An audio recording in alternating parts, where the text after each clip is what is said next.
औज़ुबिल्लाहिमिनश्शैतानिर्रजीम बिस्मिल्लाहिर्रहमानिर्रहीम। मैं हूं आपका तबीब हकीम लियाकत अली खिची अपने चैनल तिब की दुनिया मुफरद अज़ा के साथ। और आज का हमारा टॉपिक ख़वातीन के चेहरे के नापसंदीदा बाल, जिसके हम असबाब, अलामात और असूल इलाज का जायज़ा लेंगे। दोस्तों, इस टॉपिक की तरफ बढ़ने से पहले आपसे गुजारिश कि ये चैनल बुनियादी तौर पर मैंने अतिबाए कराम की तालीम और तरबियत के लिए बनाया था। ठीक है, इसमें बहुत लंबे लंबे मौजू जो है वो चलते हैं, क्योंकि हमने इसमें माहियत और असूल इलाज पर बात करनी होती है, जो कि बदकिस्मती से तिबिया कॉलेजेस में नहीं पढ़ाई जाती। जबकि आम पब्लिक जो है, आम आवाम जो है, वो अपने छोटे मोटे मसाइल का हल चाहते हैं। तो इसके लिए मैंने एक और चैनल बनाया है और उस पर अब काम शुरू कर दिया है। उसका नाम है ग़िज़ा से इलाज। उसका लिंक मैंने डिस्क्रिप्शन में दे दिया है। अवाम उन्नास वो चैनल जो है सब्सक्राइब करें। उनके मसाइल का हल जो है वो फौरी तौर पर घरेलू चीज़ों से, होम रेमेडीज से, किचन से आपको मसाइल का हल बताया जाता है। आप लोग उस लिंक के ज़रिए इस चैनल को सब्सक्राइब कर लें।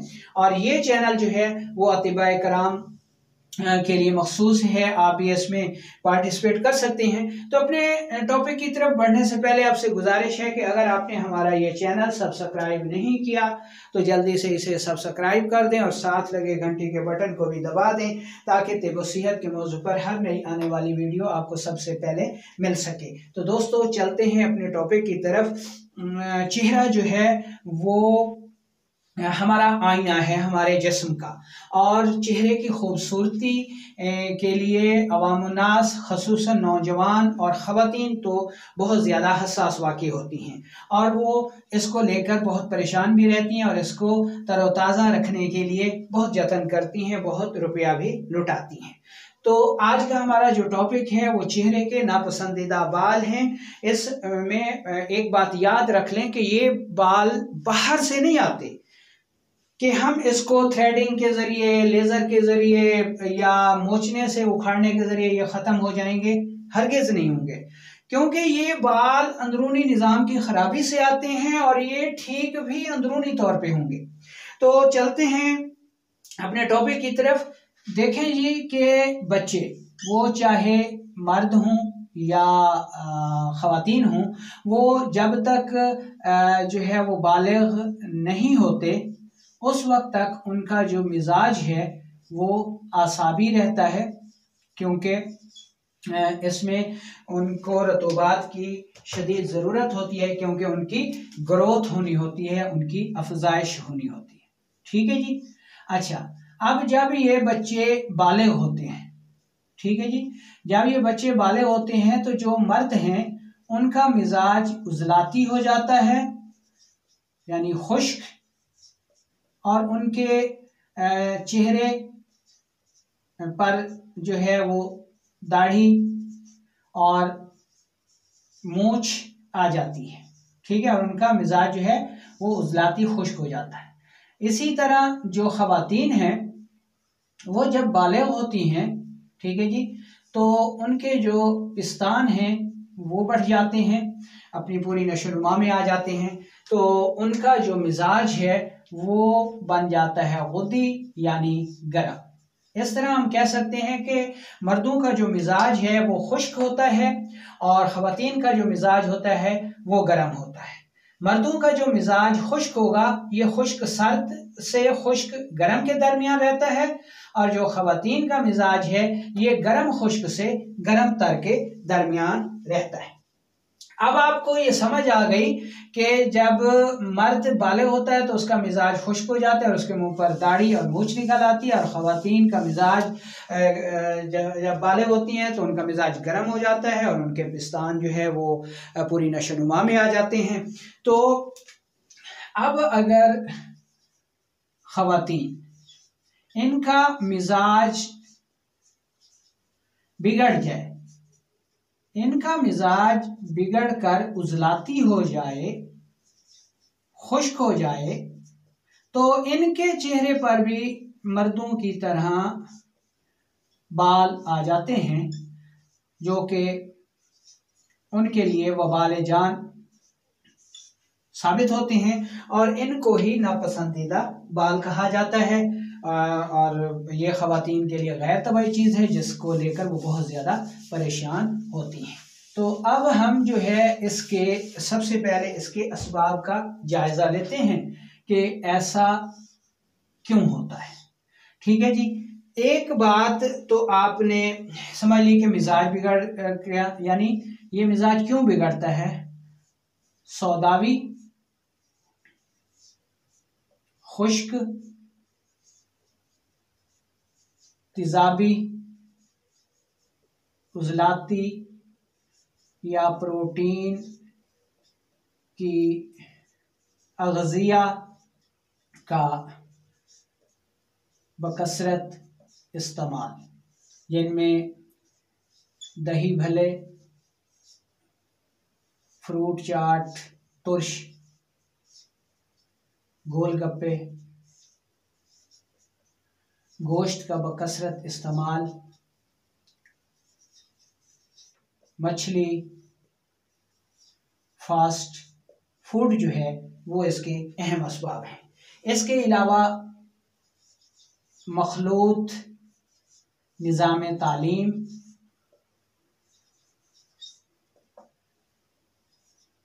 मखलूत काम जहाँ पे यानी जॉब्स, नौकरी, जहाँ पर मर्द और औरत जो है वो इकट्ठे काम करते हैं। इसके अलावा लंबे अरसे तक लिकोरिया, जिसकी वजह से पानी और नमकियात की कमी हो जाती है। इसके अलावा रहम की सोजिश, इसके अलावा बाज़ ख़वातीन में टीबी, ठीक है, और जो है गर्म अग़ज़िया, रहम की सोजिश और माहवारी के मसाइल भी जो है वो चेहरे पर बाल आने का सबब बन जाते हैं। तो ये तो हो गया जी इसके असबाब। ठीक है जी। तो अब इसकी अलामात जो हैं वो देख लें जी कि इसमें जो है जिस्म जो है वो सख्त हो जाता है, ठीक है, उसकी कुदरती लचक ख़त्म हो जाती है, यूरिक एसिड बढ़ जाता है, और हार्मोन्स जो है मर्दाना हार्मोन्स वो बढ़ जाते हैं। ठीक है जी। पेशाब जो है ये सुर्खी माइल आता है, ठीक है जी, गैस होती है और कब्ज़ होती है, चेहरे पर बाल होते हैं, ठीक है जी, जो कि ऊपर वाले होंठ और ठोड़ी और कानों के जगह पे जो है वो बाल जो है मर्दों की तरह बाल आ जाते हैं, जिनको लेकर ख़वातीन बहुत ज़्यादा परेशान होती हैं। ठीक है जी। वो मुआशरे से कट कर रह जाती हैं, मुआशरे का सामना नहीं कर सकती, शादी के मसाइल जो है उनके लिए पैदा हो जाते हैं, और बाज़ औक़ात शादीशुदा ख़वातीन जो है उनको इस मसले की वजह से तलाक भी हो जाती है, क्योंकि इस मसले को लेकर जो है वो चूँकि उनके जिस्म में तेज़ाबियत की ज़्यादती हो जाती है, तो इसलिए उनको औलाद भी नहीं हो पाती, यानी बांझपन का आर्ज़ा भी लाहक हो जाता है। तो अब इसका जो हम चलते हैं अब इसके इलाज की तरफ, और हम ये देखते हैं कि इसका इलाज जो है वो ब्यूटी पार्लर में जो है लेज़र, ठीक है जी,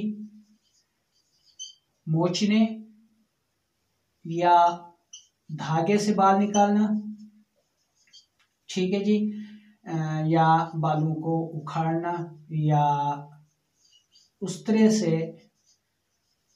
मूंडना जो है वो इसका इलाज बिल्कुल नहीं है। क्यों नहीं है? इसलिए कि ये जो मसला है चेहरे के नापसंदीदा बाल, ये बाहर से नहीं है, ये मसला भी अंदर से है, तो ये ठीक भी अंदर से होगा। इसलिए ब्यूटी पार्लर या टोटकों से जो है अपने चेहरे को ख़राब मत करें। बाज़ औक़ात इसको उखाड़ने से और इन चीज़ों से जो है वो जल्द का कैंसर और चेहरे की जल्द पे जो है वो गड्ढे पड़ जाते हैं, रंगत तबाह हो जाती है, चेहरे की जो जल्द है वो भी तबाह हो जाती है। तो अब हमने करना क्या है कि ख़वातीन को उनके तबाई मिजाज गुद्दी यानी गरम पर लाना है। तो ये कैसे होगा कि हम उनकी तमाम तुर्श, तेज़ाबी और प्रोटीन वाली ग़िज़ाएँ बंद कर देंगे और इसकी जगह हम वो ग़िज़ाएँ देंगे जिनमें नमकियात और फैट्स और कार्बोहाइड्रेट्स ज़्यादा होंगे। तो यहाँ पे मैं ख़वातीन को 2 नुस्खे बताना चाहूँगा जिनको आप इस्तेमाल लंबे अरसे तक करें, 2 से 3 माह तक तो इंशाल्लाह ये मसला ठीक हो जाता है, लेकिन 2 से 3 माह लाजमी है। सबसे पहले आपने ये नुस्खा इस्तेमाल करना है ताकि पेट की सफाई हो जाए, कब्ज़ दूर हो जाए, तेज़ाबियत निकल जाए। तेज़पात और सना मक्खी ये आपने लेना है जी बराबर वज़न, इसको आपने पाउडर कर लेना है, ठीक है जी। और ये 2 रत्ती से 4 रत्ती तक दिन में 3 बार इस्तेमाल करना है पानी के साथ। इसमें एक बात का ध्यान रखें कि अगर 2 से 3 पखाने आना लाजमी है, अगर 2 से 3 पखाने नहीं आते तो 4 रत्ती से भी आप मिकदार बढ़ा लें। जब पखाने आना शुरू हो जाएं 2 से 3 तो फिर इसको 2 रत्ती पर ले जाएं, और अगर पखाने 2 रत्ती से भी ज़्यादा आते हैं तो फिर इसको आपने कम कर लेना है, ठीक है जी। ये एक नुस्खा आपने कम से कम 2 से 3 माह तक इस्तेमाल करना है। इसके अलावा एक और नुस्खा आपको दे रहा हूँ, ये भी आप इस्तेमाल कर सकते हैं जी, क्योंकि इसमें मैदे की भी बहुत ज़्यादा ख़राबी होती है। पुदीना खुश्क आपने लेना है। दूसरी चीज़ आपने लेनी है कुस्ते शीरी, ठीक है। और तीसरी चीज़ आपने लेनी है जनाब अदरक, ठीक है जी। ये तीनों चीज़ें भी आपने बराबर वज़न लेनी है। इनको इंतहाई बारीक सफूफ कर लें और आधी चम्मच चाय वाली, ठीक है, दिन में 3 बार इस्तेमाल करें। इससे भी इस नुस्खे को भी आपने लंबे अरसे तक इस्तेमाल करना है, तो इंशाअल्लाह बहुत ज़्यादा फ़ायदा होगा। इन 2 नुस्खों के साथ ये तीसरा नुस्खा भी आपने लाजमी इस्तेमाल करना है, और ये तीनों नुस्खे ही आपने इकट्ठे इस्तेमाल करने हैं कम अज़ कम 2 माह तक। इसमें आपने लेना है जी हल्दी, मुलट्ठी और सौंफ। ये तीनों बराबर वज़न कर लें जी, सफूफ कर लें, और 1/2 चम्मच यानी आधा चम्मच चाय वाली 3 बार इस्तेमाल करें। ये तो हो गए खाने वाले नुस्खे। अब मैं 1 या 2 नुस्खे आपको लगाने वाले भी इस्तेमाल के लिए बता देता हूँ, लेकिन ये लगाने वाले नुस्खे जो है वो आपने कब इस्तेमाल करने हैं, कम अज़ कम 1 महीना खाने वाले नुस्खे इस्तेमाल करने के बाद ही आपने ये लगाने वाला नुस्खा बनाना है। इसमें 2 चीज़ें हैं, ये आपको पंसारी से मिल जाएंगी। इसमें आपने लेना है जी हड़ताल बल्कि, और इसमें दूसरी चीज़ आपने लेनी है अजवैन खुरासानी, ठीक है जी। अजवैन देसी नहीं लेनी, अजवैन खुरासानी लेनी है, बराबर वज़न लेना है, और इनको खरल करना है, ठीक है जी। इनको खरल करना है आपने, जितना ज़्यादा खरल करेंगे उतना ज़्यादा फ़ायदा होगा। कम अज़ कम 3 घंटे जो है वो खूब खरल करें, या फिर ये दवाई बनी बनाई मंगवा लें, क्योंकि आम लोग इसको तैयार नहीं कर सकते। जब ये खरल हो जाए तो ये जो दवा आपको आपके पास बनेगी, ये आपने लेना है जी 1 तोला, ठीक है जी। और वैज़लीन आपने लेनी है 5 तोले, ठीक है जी। ये सफूफ 1 तोला, ठीक है, और वैज़लीन 5 तोला। ये वैज़लीन को ज़रा सा पिघला लें और इसको इसमें डाल के ये आपके पास मरहम बन जाएगी। अब बाल जो है वो किसी चीज़ से उखाड़ कर ये पेस्ट जो है वो लगा दें, और इसको जब सूख जाए तो इसको हाथों से उतार दें और सुबह जो है वो मुंह धो लें, ठीक है। 5 दिन मुसलसल इस्तेमाल करें और उसके बाद फिर छोड़ दें। 15 दिन के बाद इसको आपने फिर इस्तेमाल करना है। हर 15 दिन के बाद आपने इसको दोहराना है। अब एक और नुस्खा भी लगाने के लिए आप बना सकते हैं। इसमें एक चीज़ है हल्दी और दूसरी चीज़ है सुहागा, ठीक है जी। ये बराबर वज़न आपने लेकर सफ़ूफ़ कर लेना है। ये आसानी से सफ़ूफ़ बन जाता है। ठीक है जी। अब ये सफ़ूफ़ आपने 1 तोला लेना है और वैज़लीन जो है ये 5 तोला लेनी है। वैज़लीन को पिघलाकर ये सफ़ूफ़ मिला लें। इसको भी आप बाल उखाड़ कर इसको लगा दें और जब ये सूख जाए तो हाथों से इसको उतार दें और सुबह पानी से जो है वो मुंह धो लें। और इस नुस्खे को भी आपने 5 दिन मुसलसल इस्तेमाल करना है और फिर इसको छोड़ देना है। 15 दिन के बाद फिर आपने बालों को दोबारा उखाड़ना है और ये अगले 5 दिन फिर इस्तेमाल करना है। इस तरह इस लगाने वाली दवा को भी 2-3 माह आप इस्तेमाल करेंगे और खाने वाली दवा को भी, तो इंशाअल्लाह अल्लाह ताला करम फरमाएगा। उम्मीद है कि आपको ये मौजू पसंद आएगा और आम पब्लिक नुस्खाजात के लिए हमारे दूसरे चैनल को सब्सक्राइब कर लें। वहाँ आपको हर किस्म के नुस्खाजात मिलते रहेंगे। वस्सलाम।